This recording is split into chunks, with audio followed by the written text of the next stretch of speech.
this video, I will teach you how to change the object colors with one click in Photoshop. First, go to the Layer panel. Unlock the layer. Link of this image is mentioned in the description. Then right-click on the adjustment layer, and choose Hue and Saturation.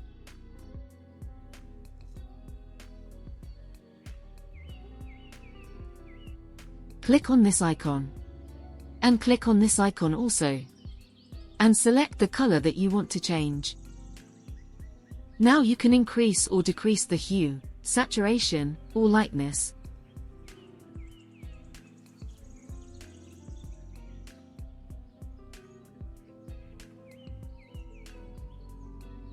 And that's it.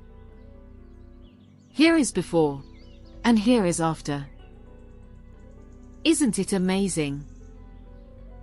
If you have any questions, you can ask in the comments section. Thanks for watching.